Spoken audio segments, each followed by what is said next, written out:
You're an agribusiness executive navigating an increasingly competitive market while trying to grow your company. Mergers and acquisitions are pitched as an accelerant to growth, but many M&A deals destroy more value than they create. Welcome to the Pacesetter Pod, where we explore and reveal the perspectives, insights, and approaches for successful mergers and acquisitions. Here's your host, the Integration Pacesetter, Joe Mosier. Hello and welcome to another episode of the Pacesetter Pod. As always, I'm your host, Joe Mosier. Thanks for tuning in today. On this program, we talk a lot about how to execute strategy. We talk about things like aligning your actions to your strategy, how to assess and prioritize investments or acquisitions, things like better decision-making, being decisive but maintaining optionality, the power of focus, and how to tackle complexity, just to name a few of the different things you have to overcome to execute strategy well. But something I don't think we've talked enough about is that strategy execution doesn't happen in a vacuum. Markets and competition are not static. They don't stand still. They are constantly in motion, just like your business. And so today, I want to talk about competitive response to strategy execution. And more specifically, I want to talk about the importance of not just anticipating what your competition might do in response to your strategy, but how to leverage it, how to improve your own decisions and tactics while putting your competition in a consistently defensive posture, always having them reacting from their heels, and always have them trying to anticipate and catch up to what you are trying to do rather than the other way around. The first thing I want to talk about today is the fact that competitive response is a given. This is simple. Assume that there will be a response. If you do that, if you take that into account in your strategic planning process, if you take into account that the competition will react, and you spend some time thinking about what that reaction might be, you are already way ahead of the curve. The key here is not to try and imagine every possible reaction that a competitor might take. You're not trying to conceive of every iteration of their response or try to detail out all the different nuances of how they might go about it, when, where, who, how. You want to simply do this. First, consider which market competitors might consider what you're up to an affront to their business. Who might perceive your strategy, your tactics, your progress, your growth as a threat? Think about those who might seek to counteract the moves that you are making. That's the target right there. Next, consider the fact that they might do nothing, and in fact, you should hope that they don't. If they fail to respond, that is a reaction. It's a reaction of inaction, I guess, in so many words. And think about what opportunities does that create.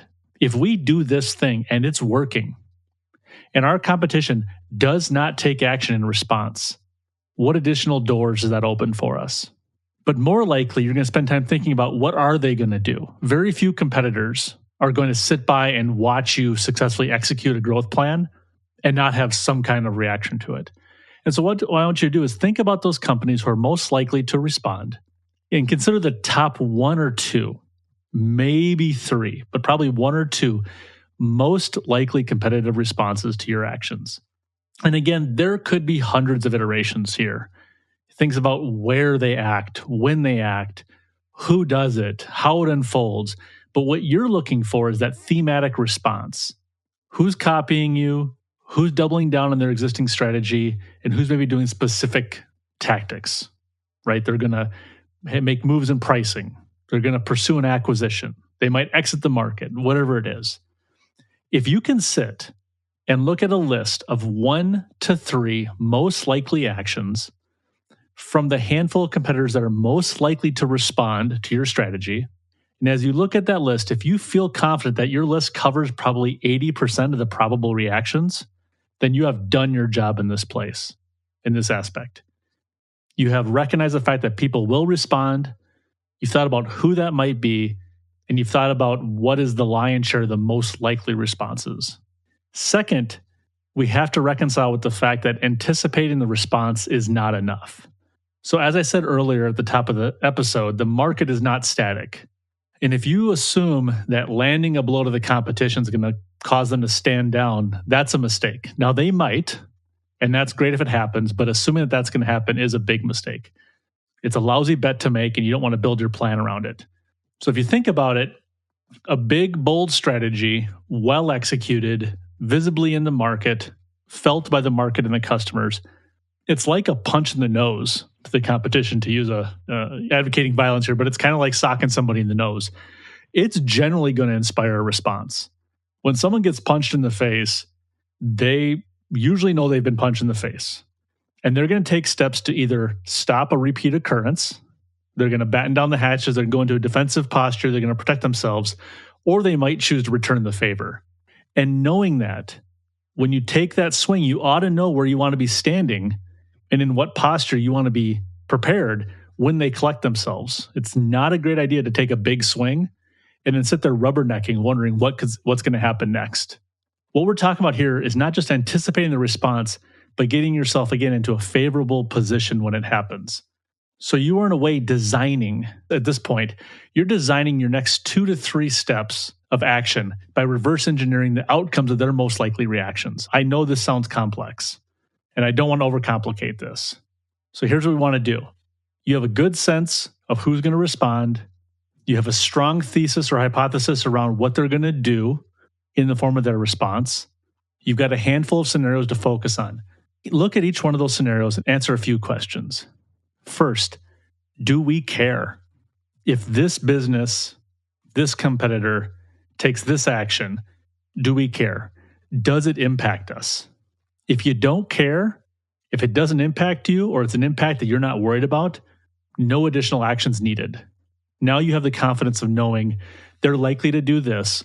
And if they do that, we stay the course. It does not elicit a response from us. Eyes on the prize. But if you do care, or if you are impacted, now you want to think about what will that impact be? And try to quantify it here. There's a lot of value in that. Even though you're not going to be perfectly correct, you're not going to be surgically accurate, putting some numbers to this is really important.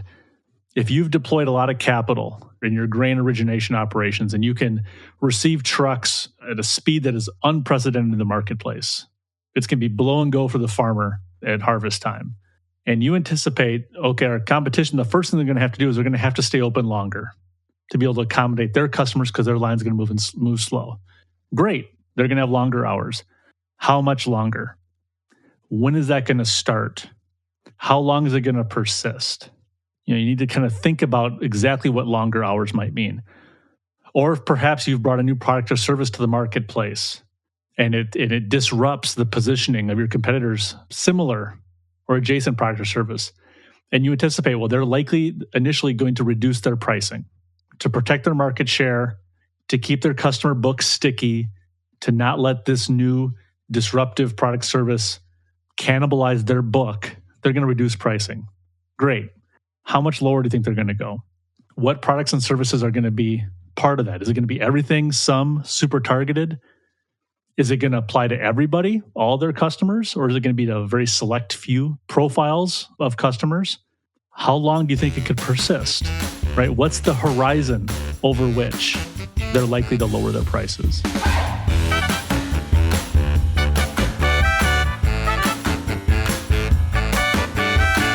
Poorly executed mergers and acquisitions destroy more value than they create. They can set your company back years. To defend your firm's position in the marketplace, you need access to the leading practices that unlock the greater potential of your people, processes, and systems. If you are undertaking a company transformation or pursuing an acquisition as a vehicle to grow, set up a call with Joe by visiting www.moshercg.com. And that's just a couple of very simple examples, longer hours and lower prices. But the key here is that quantification exercise, it produces clarity. Because it's one thing to say, well, we expected them to reduce prices, but it'd also be nice to know if they've actually reduced them relatively mild or moderate relative to your expectations. That's a pretty important factor to say, you know what? This was part of our plan. They haven't been as aggressive on pricing. And again, we're going to stay the course. Or similarly, if they do something much more drastic, much more aggressive, now it's cause to rethink your plan. Quantification here produces clarity, and that's really the important part of this step. Now, next, after you think about, do we care? Does it impact us? If we do care, what is that impact? What's the details and quantification around it? Think about this. were that to happen, what would we do in response? So now you're into that second, third order magnitude of change of saying, okay, we took a step, they had a counterstrike. Now, what are we likely to do in response? And given the lead time here, you're actually in a position of power, of authority, of advantage, because you're anticipating your response to their response to something you haven't done yet. So here's what you want to think about. What options do we have available to help front run their reaction? Knowing what they are likely to do, what might we do now in advance of that? What can we do that would mute the impact of their response? Or what could we do that might render it completely immaterial to us? So in the abstract, yes, we care about what they do, but if we did these couple of things, prepared ourselves accordingly, if they take that likely reaction, we don't care. What a powerful position to be in. And knowing the value of optionality, which we've talked about in the show before, what can you do to help sustain your optionality and maybe encourage them to reduce theirs? Now, the big question is, so what? And you may very well be saying to yourself right now, okay, so now what you're saying is, I need to do all of this that you just talked about, all this anticipating competitive response and planning my actions in response to their response. It's feeling very meta, very abstract. Plus, I need to execute the original strategy, which is what started this whole discussion. Plus, I need to run the business. Joe, you're killing me. You're making this more difficult for me. And I will recognize that that's a legitimate feeling, but it's not really accurate. In reality, you're just getting now a clearer picture of all the potential moves and counter moves that you're going to deal with, yes or yes, in the course of executing your plan. And this is why I want to talk about this. We spend a lot of time in our business and in this show and with our clients, helping them get better at executing strategy. And that's great to have a good plan. It's even better to have superior execution. But if your plan fails to consider what the dynamic, the evolving competitive marketplace is going to do in response, then you're not going to get the results long-term that you really expected. And so that's why we've now peeled this back and you now have a clearer picture of what the potential next few moves look like. They're now coming into focus. And again, this gives you a timing advantage in considering how you want to prepare and how you want to respond. And third and finally, now knowing how to proactively account for all your competitors' responses and knowing that this puts you arguably at least in the top quartile of companies that we work with, what happens next is key. Because just knowing this stuff, having talked about it, having planned for it, it's great. But that's not quite enough yet. So let's review for a moment where we're at. You have a strategy. You have a plan to operationalize it. You have an idea of what the competition is going to do. You've developed a point of view on which of those actions you actually care about. You've conceived of some things that you can do to mitigate, minimize, or mute those impacts. And you have the upper hand in choosing how you want to act from a position of power. Now, how you act is going to be key. If we step back and we think about strategy generally, strategy is a bold proclamation. It typically signals your intentions pretty loudly and overtly because you want to tell your customers who you're trying to become, where you're going, what you're going to do for them. You're speaking to the employees to tell them what's going to be expected, what the future is going to look like, what's in it for them, what you need from them. You're communicating to your suppliers. You're educating your partners. You're speaking with your stakeholders. You're keeping everybody aligned. And again, it's very bold and public. But those secondary moves that we're talking about today, those things that you can do to front run the competitive response and preempt the downside of that response, that all happens below the waterline, ideally. You want to be targeted. You want to aim small, which means you can hit big. You want to operate in stealth with no overt signaling. So to use the examples we talked about earlier, if you expect the competition to run longer hours to accommodate their producers as a response to your investments that sped up your unload capacity, maybe you start thinking about extending your hours as well, right? If they're going to go from 8 to 5 to 7 to 7 or 7 to 9, maybe technically you don't need to extend your hours, but rather than let them have the upper hand, you go live with the new unload capacity and you extend your hours at the same time. You've now reduced the options that they have available.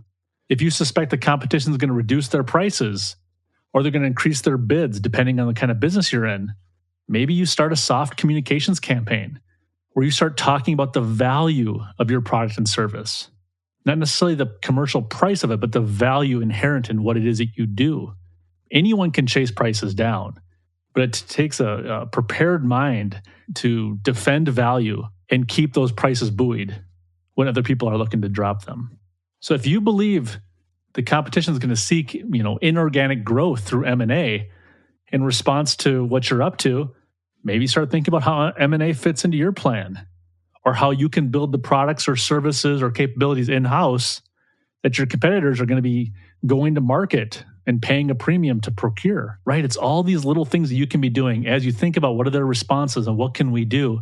You start to act ahead of it. You start to, again, front run their reactions.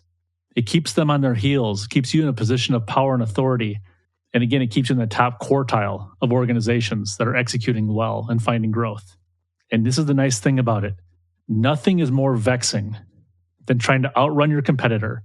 And every corner you turn, you find them already standing there.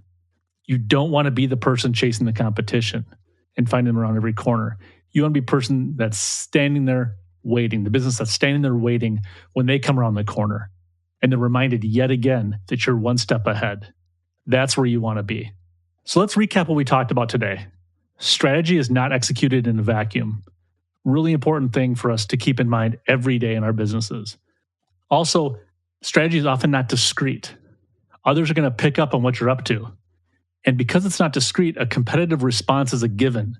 It's not going to be, do they respond? In most cases, it's going to be how, when, where, what's the impact? Anticipating that next move is not enough.